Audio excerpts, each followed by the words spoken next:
Hi, everyone. I'm Greg Benner with Berkshire Hathaway Home Services in Las Vegas. And the October Las Vegas real estate data was released a little while ago today. So I'd like to run through that with you like we do every month. I'll try to be as quick and efficient as possible. I know that sometimes I take a lot of time with this, but I do like to be thorough and make sure everyone understands what is going on in the Las Vegas real estate market. Those folks who are looking to buy and sell deserve to have all the information they can get on what's happening here. So let's go. Usually focus on single family units right over here. And let's start off with units sold. So number of units sold in October of 2022, 1,724. If memory serves me right, last month we had roughly 2,121, something along those lines. 1,724 for October is a decrease of 15.1% from September 2022. That's number of units sold. And compared to October of 21, a year ago, that is down 44% from a year ago, right there. Median price of units sold, 440,000 from just the prior month. That's down 2.2%, and we're still up 7.3% from October 21. Average price of units sold, that's average, 547,000. That's up 3.3% from September and up 10.9% from October. Let's look at new listings. That's listings coming on the market. 2,883 listings came on the market in October 2022 compared to 1,724 sold. So that's roughly 1,150 more units on the market or coming on the market as compared to what was sold. So that means inventory should be increasing as we move along. And that 2,883 number of new listings is down 14.6% from September 22, and that is down 19.1% from October 21. Here we've got the median price of new listings, 468, down 1.4 from the month prior, up 7.6% from a year earlier, and average price 632. That's up 4% from September 2022 and up 11.3% from October 21. So let's skip down here. We're going to go to availability of units. That's the number of units on the market. Our inventory for sale, number of units available, 7,906. I believe we had roughly 8,000, 8,100, something along those lines. So that's down 2.6% from September, when I think we had about 8,100. And that is an increase of 140% from October of 21. That's inventory on the market, homes for sale, single family units. Median price of those units available is 485,000. That's down 1% month over month and down almost 6%, almost 6% from the prior year. Average price, 716.5, up 0.8% and down 15.3% from the prior year. So if we come down here, time on the market for units sold. So those homes that were on the market for only 0 to 30 days before they were sold is 53.7%. So 53.7%, a little more than half of them were on the market from 0 to 30 days. And prior month, that was up to almost 57%. So that is a 3 percentage point change. And that is, the higher the number, the quicker the homes are moving. So if we look at October 21, we were at 80%. which means that 80% of the homes that sold in October of 21 were only on the market from 0 to 30 days. So that means a smaller amount are selling in that time. So they are being on the market. Sorry, again, they're on the market a little bit more. Come down here, 31 to 60 days, 25% in October 22, and 28% previous month, only 12.7 a year prior. And we're still in double digits when we go to 61 to 90 days. So 13.5% of the homes that sold in October 2022 that closed were on the market anywhere from 61 to 90 days. So that would be approximately 3 months on the market. A month prior, that was 9%, and a year earlier, that was 4.1% when they were flying off the shelves. And if we go up here, let's take a look at the information. This is the same information, just in a different format here, a little prettier. Units sold, 1724, that's down 44% from the prior year. New listings, 2883, down 19% from the prior year. Units available, 7906, that's our inventory of for sale homes, up 140% from the prior year. Here's your median price, units sold, median price, new listings coming on the market. And that means we have 4.6 months of inventory available to us based on how many units are selling and units available right here. 4.6 months. And last month, that was at 4%. And the month prior to that was also at 4%. Let's see what else I can bring up here for us. Okay, so if we have a graph here of closings.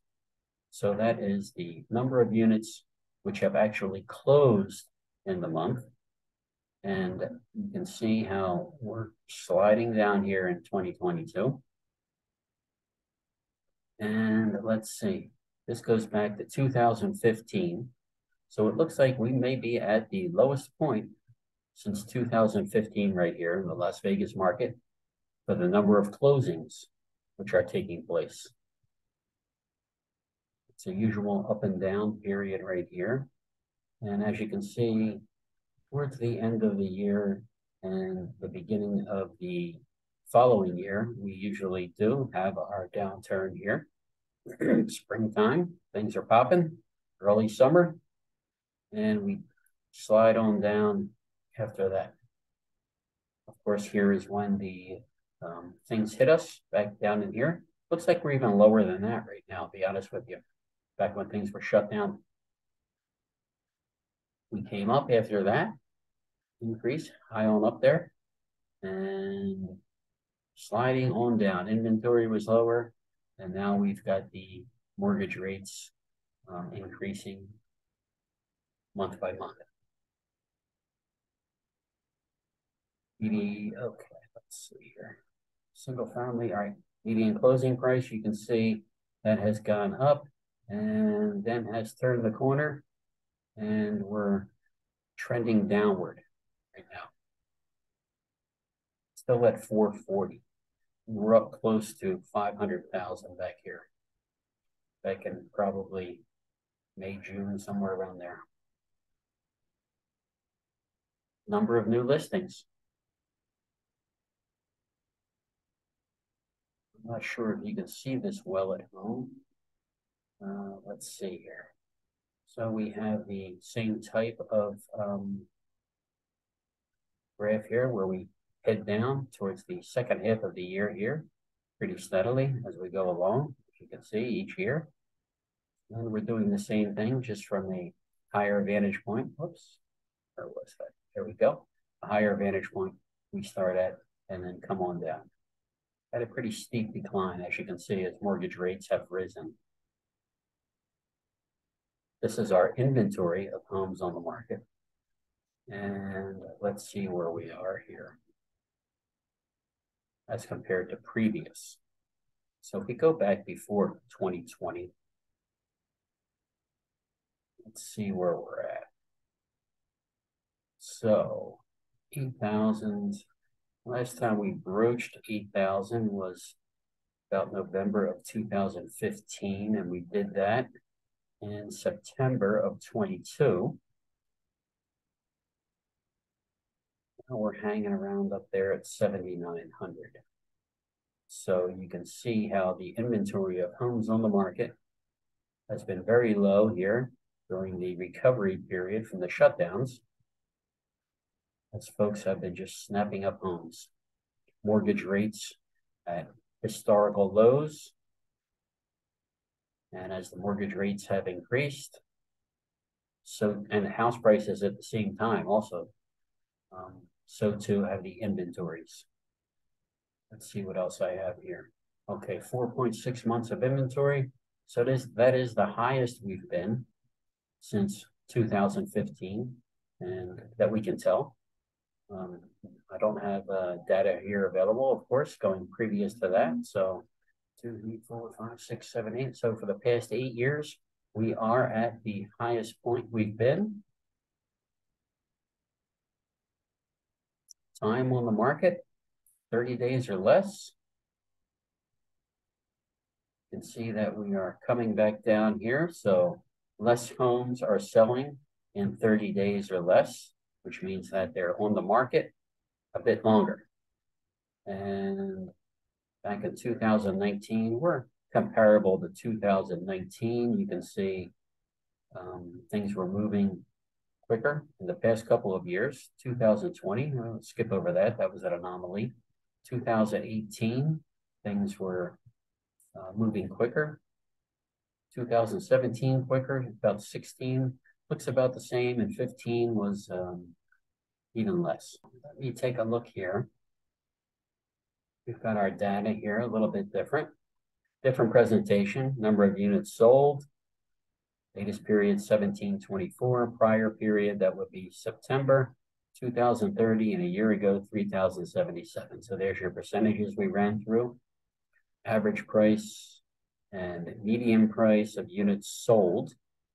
And don't forget, the number of units sold is a lagging indicator, as is anything with sold on it, because that means that the units closed in the month we're speaking about, and they would have had to have gone under contract, you know, a month to 6 weeks or more prior to that, so that the prices are actually reflecting that more so than October's data, or even certainly today's data.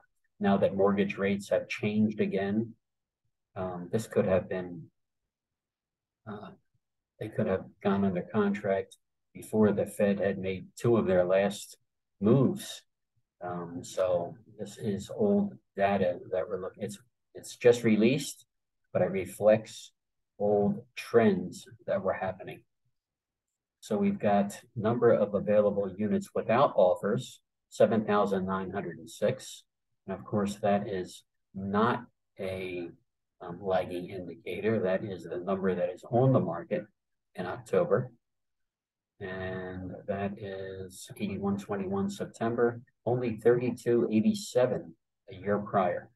And there's our average and median prices. Number of new listings right here, 2,883 in October 22, compared to the prior period, 3,376, and a year ago, 3,564. So those folks who own homes and have those mortgage rates around 3% are holding on to those homes, because if they move, then they're going to have to get a new mortgage up or above 7% where they are today.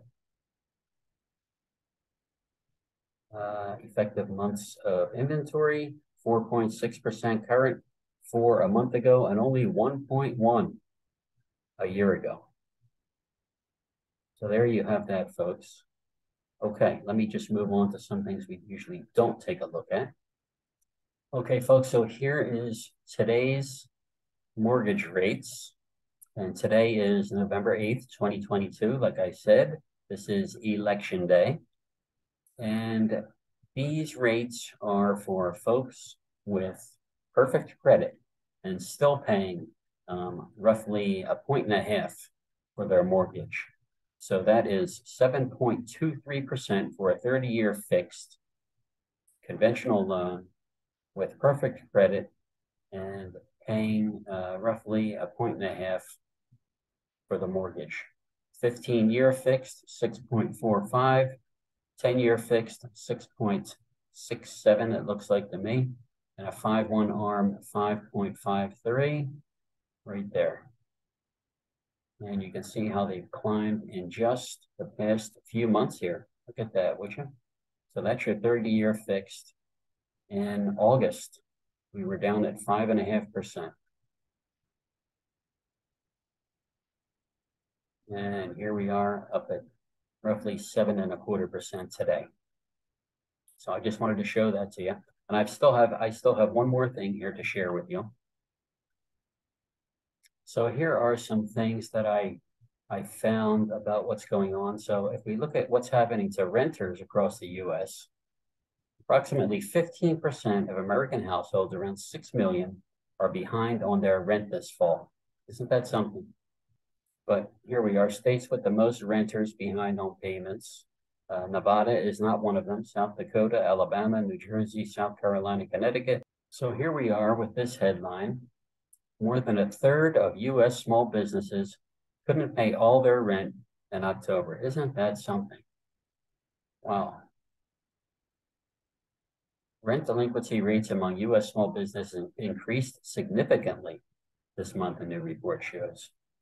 Let's go down here. Oops.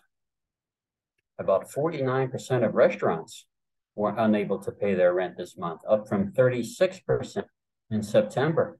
While look at this, while 37% of real estate agents couldn't pay their rent, up from 27% last month. Look at that, reflecting the fallout from a slowdown in home sales as higher mortgage rates chill the housing market. Holy smokes, 37% of real estate agents. Wow, 49% of restaurants.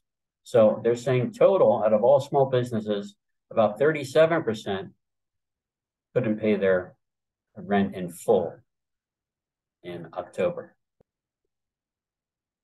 So folks, there we are. That's what's going on here. Gosh, I hope that things can get better for us all. Today is election day. Hopefully that will help us all out here and get us back on our feet as a country and as a region and as the wonderful city that we live in here. Let's hope that everything is a brighter day as we move forward. So thank you very much. I hope you found this informative. And folks, don't be afraid to get in touch with me here. Would love to hear from you. If you or anyone you know is looking to buy or sell, please just contact me here. I would love to help you out. That's what I do. And you would be helping me out. Hopefully I can continue to pay my own rent here. And I don't fall into that 37% of real estate agents who can't meet their obligations. Golly, that's a very, very hard thing. I hate to hear that about anyone. So let's all hope and pray that we can get into a better place here. Thank you so much for listening and watching. I appreciate it. And I hope to see you again soon.